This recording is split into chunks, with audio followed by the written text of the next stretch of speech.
this, like that, like this, like that, like this, like that.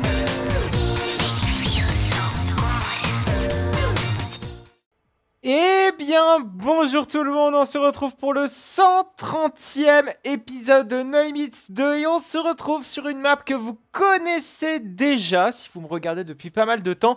Puisqu'on a eu un update de Virtual Gardaland, qui est une map qui reproduit donc le parc Gardaland en Italie, juste à côté du lac de Garde, dans le nord de l'Italie, pas trop loin de Movieland également. Bref, je vais pas non plus tout vous refaire, toute la map entièrement, on va pas visiter non plus absolument tous les endroits qu'on a visités il y a pas mal d'épisodes maintenant. Je pense que l'épisode qui soit consacré, enfin l'épisode, comment dire, parce qu'il y a eu, je crois, 2 épisodes de Virtual Gardaland. Il y a eu le premier avec la version 1.0, on a eu la version 2.2, 2.0, excusez-moi, 2.0, et là aujourd'hui on est sur la 2.5 puisqu'on a une grosse nouveauté concernant surtout une énorme zone thématique. Vous allez voir ça en quelques instants. Je vais pas faire le tour, voilà, le tour de Blue Tornado puisque Blue Tornado l'avait déjà fait. Alors cette map lag toujours autant, c'est absolument l'enfer. Je crois par contre que Mammouth était déjà là, mais c'est pas grave, on va le refaire quand même. Mais il y a surtout une grosse zone thématique qui n'était pas là la dernière fois. Ah oui, putain, mais oui, il y a eu beaucoup de détails qui ont été rajoutés depuis la dernière fois, c'est un truc de ouf. On a toujours ce magnifique décompteur de visiteurs qui est très atypique pour moi des parcs italiens. Voilà, donc Mammouth, allez, je vous propose de refaire un petit Mammouth. Regardez, on a même les temples de Jungle Rapid. Jungle Rapid qui est les bouées. Je sais pas s'il a modélisé les bouées, pas encore. Oui, donc il y a Jungle Rapid qui est d'habitude, hop, juste ici. Et là-bas tout au fond, on a Fuga d'Atlantis, qui est donc le water coaster avec des gros guillemets, parce qu'en fait, il n'y a pas du tout de layout à ce water coaster. C'est plus des énormes drops et c'est tout, quoi. C'est surtout le décor qui est vraiment très massif. C'est à peu près tout, voilà. Donc, on va essayer de déambuler dans la file d'attente pour essayer d'embarquer dans le train de Mammouth. Voilà, cette magnifique file d'attente parc à bœufs qui est très emblématique de toutes les files d'attente de Gardaland. Oui, moi je suis absolument pas un grand fada de Gardaland. Hop, on va attendre donc qu'on puisse un petit peu passer outre. On l'avait déjà fait, hein. Ah c'est vrai qu'on est passé en express. Bon, c'est pas trop grave parce que j'avais foncièrement pas envie d'attendre dans la file d'attente classique. Mais c'est pas grave. Donc on va attendre qu'un train arrive et qu'on soit surtout, on ait la possibilité de rentrer au niveau des portillons. Et après on va aller voir ce qui s'est passé depuis la dernière fois. Depuis la dernière fois, ça fait quand même un long moment. Mais on a toujours plaisir de retourner sur cette magnifique map. Donc si jamais vous n'avez pas vu l'épisode en question de Virtual Gardaland, n'hésitez surtout pas à aller voir. N'hésitez pas à fouiller surtout dans la playlist No Limits 2, vous allez forcément le trouver. Bon, c'est quand tu veux par contre pour le dispatch. Enfin, en tout cas pour au moins placer un petit peu les personnes dans les trains, ce serait quand même vachement cool. Voilà, donc on n'a pas tout le parc Gardaland qui reproduit, pour rappel, on a juste pour l'instant Blue Tornado, c'est un projet qui avance petit à petit. Là on fait un point aujourd'hui donc sur la nouvelle zone thématique qui est juste à côté d'Oblivion, vous allez voir ça dans quelques instants. On avait Oblivion qui était déjà là, on avait Mammouth, on avait Blue Tornado. Ce qui est très caractéristique de ces maps, c'est qu'elles sont ultra réalistes. Putain, faut toujours attendre, c'est un petit peu chiant. On va, vous savez quoi, bam. C'est vrai qu'on n'est toujours pas testé Raptor, mais Raptor malheureusement sa zone n'est pas terminée. J'espère que ce sera le prochain. C'est vrai qu'ils ont commencé avec Blue Tornado, Oblivion et puis ici. J'espère qu'ils vont se dépêcher pour pouvoir faire tout. C'est vrai que ça fait un moment, ça fait au moins 1 an et demi, 2 ans que cette map, que la dernière fois que j'ai présenté cette map, donc c'est pour ça que je vous ai dit pour les habitués au début de cet épisode, c'est dire à quel point ça commence à dater mine de rien. Alors ce fameux Mine Train qui date de 2011 de mémoire, 2011 ouais c'est ça, qui a un thème assez original sur le mammouth des montagnes enneigées. C'est vrai que pour un Mine Train c'est ultra rare. Après ouais je pense quand même à Expedition Everest qui est dans cette lignée là, même si c'est absolument pas la même chose. Je vous en rapporterai mon avis si tout se passe bien d'ici le mois d'avril d'Expédition Everest. Oh, vous avez un teasing peut-être, mais je pense que je l'annoncerai peut-être avant. Bref, ça va peut-être porter malheur, ça va peut-être porter préjudice, donc n'en parlons pas davantage. Donc c'est parti, on gravit notre magnifique premier lift, mais de toute façon, vous avez mis au courant relativement rapidement. Donc on gravit notre magnifique premier lift. Ah oui, purée, avec même les sons, vous savez, d'anti-rollback quand on arrive à la fin des lifts. C'est très significatif des Mine Train VKK, même de beaucoup de Mine Train ou même de beaucoup de coasters en général. Mais c'est un son quand même qui est propre au Mine Train.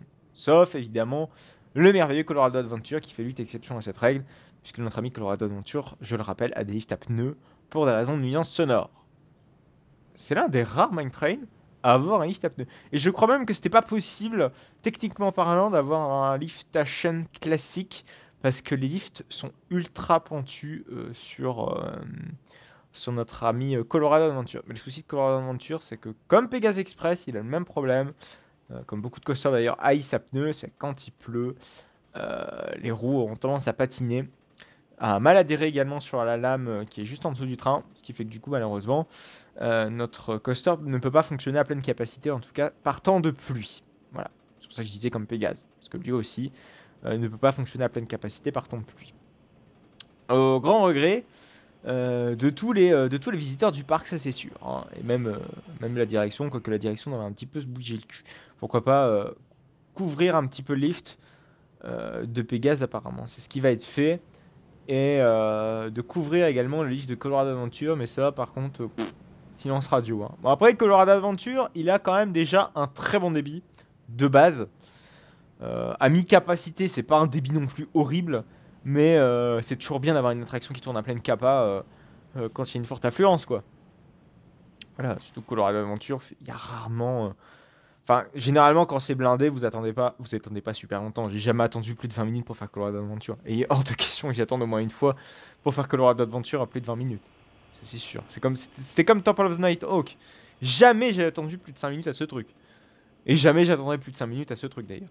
Et encore moins pour Crazy Bat. Enfin, ceci dit, Crazy Bat, c'est pas entièrement mauvais, hein. Ça rajoute une sorte de valeur ajoutée. Bref, je suis en train de digresser sur Crazy Bat alors qu'on est quand même sur un Mine Train Vekoma en Italie. Ce qui n'a absolument aucun rapport. Et en plus, on est en train de refaire une ride qu'on avait déjà fait il y a pas longtemps. Enfin, si, il y a quand même pas mal de temps. Mais comme ça vous remet en jambe un petit peu sur le niveau de détail que propose justement cette map Virtual Gardaland. Mais on va aller juste après vers Coucou le Mammouth, vers la zone concernée, qui est donc le Grand Canyon, qui est justement la zone qui est en contrebas de Raptor et qui est également côté Oblivion. Vous savez, elle longe en fait les deux coasters. Oh putain, on a un bel effet dueling comme ça. C'est vrai que j'ai jamais eu la chance d'avoir deux trains comme ça en mode dueling sur Mammouth. Vous savez, là comme ça on arrive à gauche le dernier lift et à droite l'entrée en station. On a toujours un train en rab. Écoutez, pourquoi pas. C'est vrai que les cross-trails chez Vekoma sont très très écartés les uns aux autres quand il s'agit des voies de staging. Faudrait que j'y pense aussi moi de mon côté. Voilà, bon ça c'est fait, c'est tout. On passe à autre chose. Notre ami... merde, comment il s'appelle déjà? Notre ami Mammouth, c'est terminé. On va donc passer direct... Ouais, mais non, mais regardez ce niveau de détail, s'il vous plaît. Regardez le niveau de détail qu'a cette map, c'est absolument fou. Ah oui, c'est vrai que c'est vrai qu'à la sortie de ce truc, on atterrit dans le restaurant de Blue Tornado qui pue la pisse, qui pue la bouffe, qui pue absolument... qui sent tous les odeurs possibles et imaginables. Horrible. Bon, le pire restaurant que j'ai pu jamais voir dans un parc. En termes d'attrait. Et pourtant, c'est toujours blindé ce truc. Bah oui, forcément, parce qu'il est vraiment à la sortie d'un mine train qui débite. Et puis, mon Dieu, mais faire une sortie hygiènement parlant, si je puis dire, c'est pas ce qu'il y a de top, hein. Bref. Donc, on va donc directement aller droit au but. On dénotera quelques petits détails qui ont été rajoutés depuis la dernière fois, notamment ce merveilleux truc là. Alors, apparemment, on a une optimisation des FPS qui a l'air d'être le cas très clairement. Notamment au niveau de certaines modélisations 3D, enfin certains modèles 3D plutôt. C'est le cas, hein, très honnêtement, il y a un mieux, parce qu'avant c'était clairement une catastrophe, souvenez-vous. Oh putain, il y a plein d'animations, j'adore.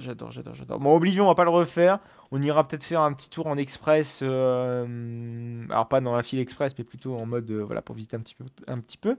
Voilà, donc tout ce qui a été rajouté, ça se passe maintenant ici. Bon, déjà, on a une belle vue en contrebas de notre ami Raptor. Ah putain, ouais, ça fait une très très belle... Ah putain. Ah, je me souviens bien de ces toilettes. C'est les toilettes... Comment ça s'appelle? Toilettes turques. Est-ce qu'il a bien fait les toilettes turques? Oui, il a fait les toilettes turques. Ouais, ce parc a des toilettes turques, c'est absolument fou. Mais oui, il a pensé aux détails des toilettes turques. Par contre, dans mes souvenirs, il était beaucoup plus grand ce toilette. Il y avait beaucoup plus de toilettes turques. Et genre vraiment beaucoup de toilettes turques. Je me souviens d'un long couloir avec que des toilettes turques. C'était l'enfer. Et je sais pas si les dames c'est pareil. Ah putain, ouais, c'est pareil. Ah les pauvres. Bref, quelle horreur. Au moins c'est hygiénique, vous allez me dire, les toilettes turques. Parce que, mais bon, faut être sportif à la base. Sinon c'est un peu chiant. Voilà, donc on a un snack. Bon, comme tous les snacks chez Gardaland, c'est absolument la merde. Comme beaucoup des snacks de Gardaland. Wow, c'est très joli. Vraiment la vue en contrebas comme ça sur Oblivion, elle est très jolie, la vue de la zone Grand Canyon. Même cette histoire de petite maisonnette, voilà, c'était pas là non plus la dernière fois. C'est super cool. Bon, cette zone western, en fait, à Gardaland est très particulière parce que si vous voulez, ça fait pas une énorme place comme on pourrait retrouver d'habitude dans certaines zones western d'autres parcs. Là, c'est plutôt une rue, vous savez, si vous voulez, qui longe vraiment plein de zones thématiques. De toute façon, c'est vraiment une particularité de Gardaland, c'est que une zone thématique est bordée par une autre, qui est bordée par une autre, et en fait, on n'est jamais cloisonné, si vous voulez. On voit toujours tous les coasters ou toutes les attractions dans les zones thématiques. C'est vraiment très condensé, hein, Gardaland. Ça paraît pas, mais ouais, ça allait vraiment plus tout en hauteur. Il y a beaucoup de dénivelé dans ce parc. Voilà. Ok, ils ont mis un petit, un petit easter egg. C'est eux qui ont fait donc cette map. C'est Roller Coaster Tycoon 3 Italia. Leur nom est ceci dit pas si original que ça. Ok, on a un petit flat ride également qui a été rajouté. C'est Canyon. Juste ici. Rien de bien transcendant. Je crois que c'est un petit parcours en Los Tacos. Mais voilà, rien de bien transcendant. Vous voyez que ça fait le tour. En plus, derrière, comme ça. Enfin, en taco. C'est pas vraiment des tacos. Là, on a plus affaire à voilà, des petits wagonnets de mine. Mais bon, on reste clairement dans l'esprit taco. Peut-être pas s'emmerder à le faire parce qu'il n'y a pas l'air d'avoir énormément de détails. Et c'est vrai que je l'ai pas fait ce truc-là lors de ma visite. Donc, j'aurais rien à vous dire là-dessus. Puis ça m'a pas l'air non plus de casser trois pattes à un canard, ceci dit. C'est dommage qu'ils aient pas fait une autre attraction plutôt de faire ça. Oh, ça par contre, je me souviens qu'il y avait 2-3 petites allées, vous savez, qui menaient vers Raptor. Mais vous savez, c'est vraiment très exigu. Genre à côté d'un petit ruisseau. Je me souviens de ça, je m'étais baladé, je me suis retrouvé là-dedans, je m'étais tout seul. Je me suis dit, mais vraiment, Gardaland possède vraiment des tout petits coins, parfois assez méconnaissables. Oui, le fameux abreuvoir de chevaux avec l'eau potable, un point photo. Cette zone est très grande, hein. Cette zone est très grande, mais surtout très étalée. Pas en termes de superficie, mais vraiment en termes de longueur. Voilà. Ah, là par contre, c'est intéressant. Ça veut dire que la prochaine phase sera dédiée à Raptor. Il est temps. Oh, regardez-le, il a pas de théma ce coaster. Mais ce qui est bien, c'est qu'ils ont déjà fait la... Oh putain, ouais, ils ont quand même bien taffé le layout, tout ça. Bon, le layout est terminé. Ce qui va être le plus dur maintenant, ça va être la thématique. Mais visiblement, c'est la phase 3.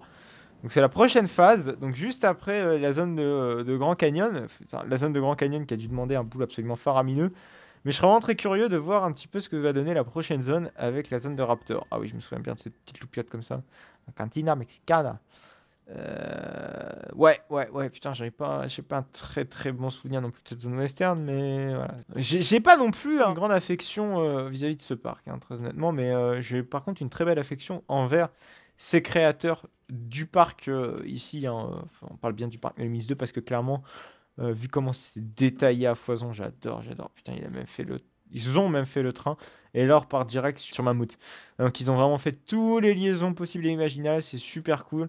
En plus cette zone est ultra étendue. Pour une version .5, c'est quand même ultra bien fait et ultra bien détaillé. Avec une petite chapelle qui me fait penser à la chapelle comment elle s'appelle déjà, de Europa Park. Bon, même si celle d'Europa Park est dans le style scandinave, là ici on est quand même dans un style western, ce qui est complètement différent. Voilà.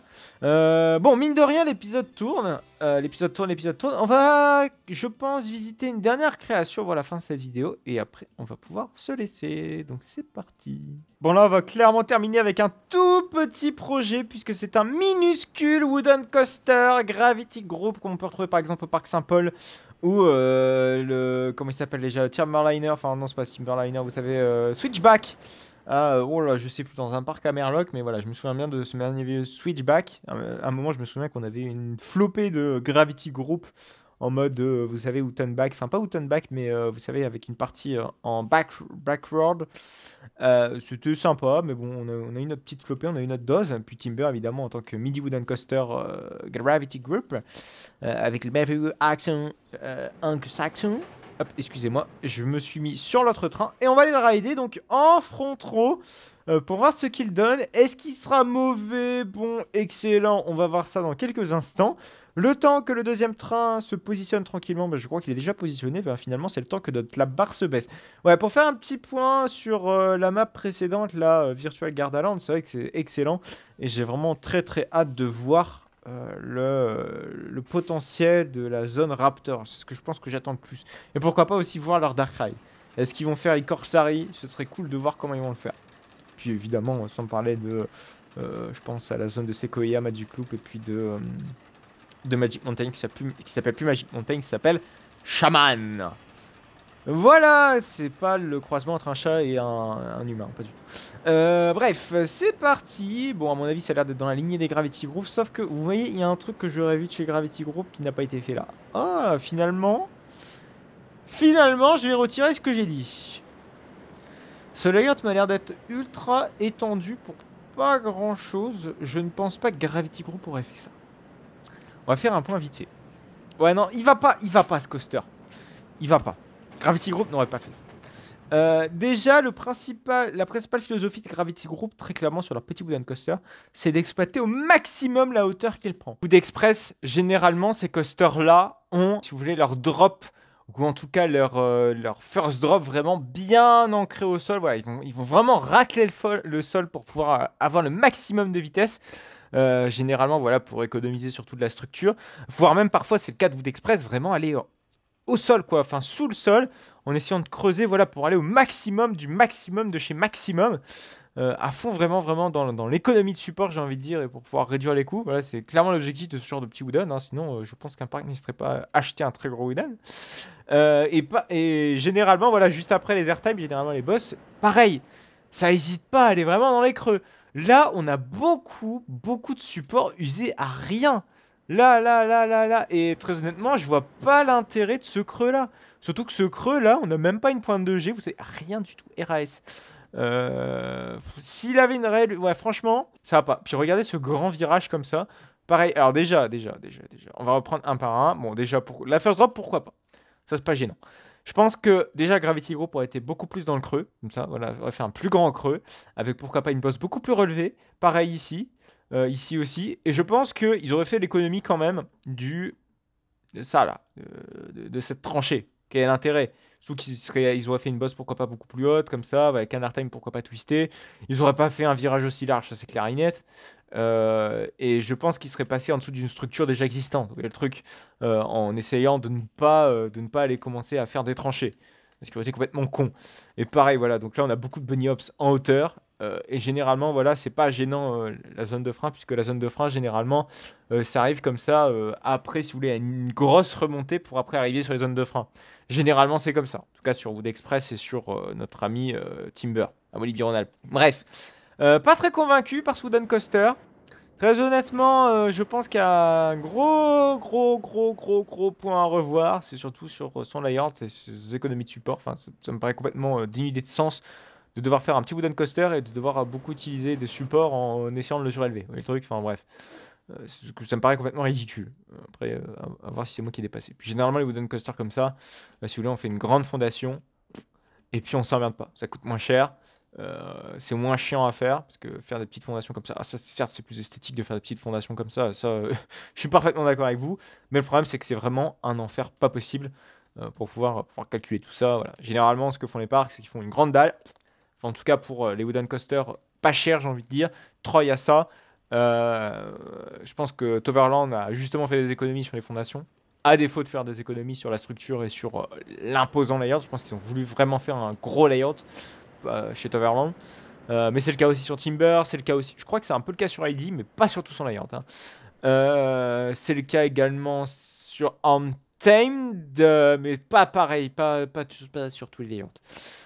C'est notamment sur le Step Up Underflip, c'est comme ça, c'est sur le gros demi-tour, vous savez, comme sur RTH, que tout le monde dit que c'est pas du tout un Step Up Underflip. Enfin, bref, parfois j'entends des gens appeler Step Up Underflip le Double Down Inverted Dive Loop. Voilà. Et bon, c'est très compliqué, je vous l'accorde avec vous, les noms d'éléments. Mais c'est important parfois. Enfin, c'est assez, comment dire. Appeler un chat, on va dire, c'est toujours mieux.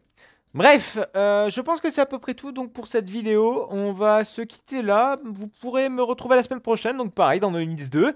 Si jamais vous êtes intéressé par du Roblox sur Theme Park Tycoon 2, n'hésitez pas à aller voir mon parc, il est vraiment réaliste. Enfin, j'essaie d'être le plus réaliste possible. Et si vous êtes fort en Theme Park Tycoon, n'hésitez pas à aller voir ma série et puis à me donner des conseils, pourquoi pas. C'est le mercredi, Theme Park Tycoon, et le samedi, n'oubliez pas, c'est du No Limits 2. Voilà, donc on va se retrouver dès la semaine prochaine pour No Limits 2 et le mercredi pour du Roblox. N'hésitez surtout pas à liker, n'hésitez pas à commenter, n'hésitez pas à vous abonner pour ne plus manquer aucune autre de mes vidéos. Allez, à plus tard.